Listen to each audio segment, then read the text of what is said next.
In this episode, I'm going to share with you 10 red flags that you're slipping and how to fix it today.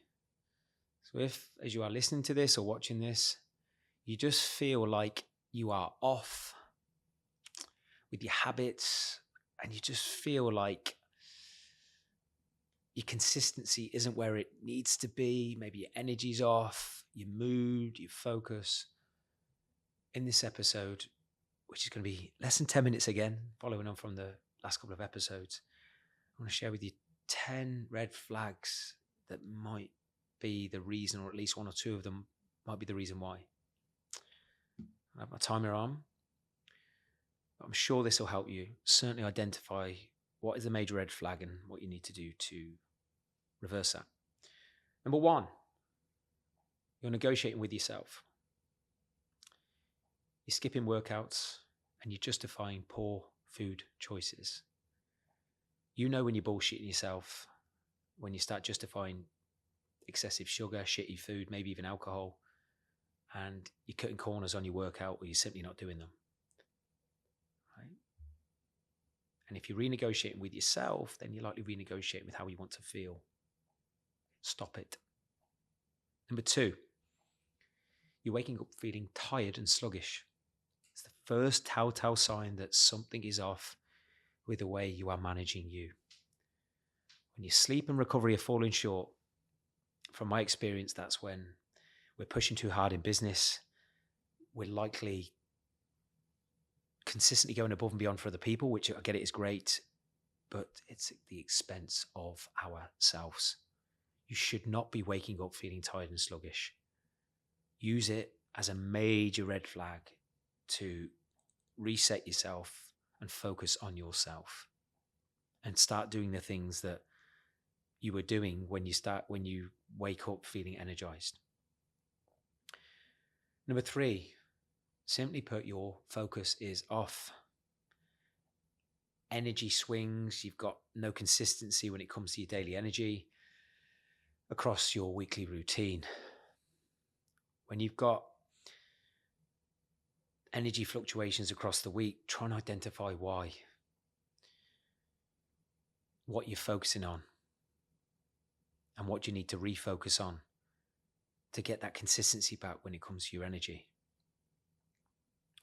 Number four, you're reacting to stress instead of using it as leverage, as an opportunity to switch your decision making or do something different. Usually when we're stressed, it's because we're not making a decision we know we should be making. We're not having a hard conversation with someone else or maybe ourselves. And you simply won't feel good. If you're reacting to stress, you're going to feel like you're firefighting all the time. And look, we all go through this, especially in business.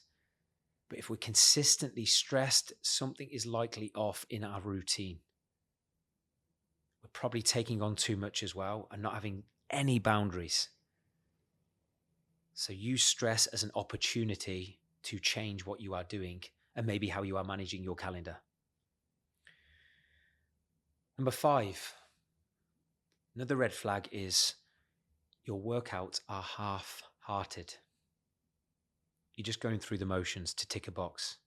And it's inevitable at some point, if you haven't already, you'll stop going. Why? Because you're not seeing progress. Because you're not going to enjoy your gym sessions if you're going through the motions. It's absolute insanity to expect to stay motivated in the gym if we're being half-hearted every time we are there. Number six, and this is something I've done when I've been in a bit of a hole, you're blaming external factors. Travel, work, family, other people, instead of taking responsibility. We cannot change how we feel from a place of blame. Yes, we all get some people and some situations that piss us off in that moment, but don't make it a bigger deal than what it is. And don't dwell. How can you take responsibility, even in the most extreme circumstance? Number seven, we get this a lot with clients. This is why they're with us, for accountability. Another red flag that you are slipping is you stop tracking your progress. Why? Because deep down you know you're slipping. You cannot expect to progress if we're not evaluating how much we are progressing. So get back to basics. When you feel at your best, how do you track your progress? What do you do? What do you measure? And when do you do it? And re-establish that habit. And watch how much better you feel. Evaluate you like you evaluate your business and your numbers and other people. 8, your standards in one specific area are dropping, and usually others follow. Think about the one area right now that you are falling short with or don't have agency and control with. It might be sleep, it might be food, it might be planning your week, it might be getting your steps in, it might be simply stopping to breathe. Whatever it is, be honest with yourself. Because the likelihood is that one thing is impacting other things and maybe other people. Identify that one thing right now that's getting in the way of how you want to feel. Number 9, your environment is becoming softer.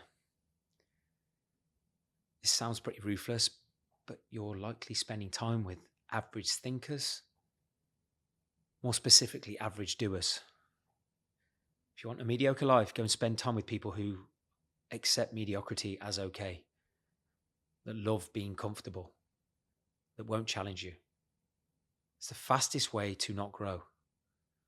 And you'll feel it. You'll feel it.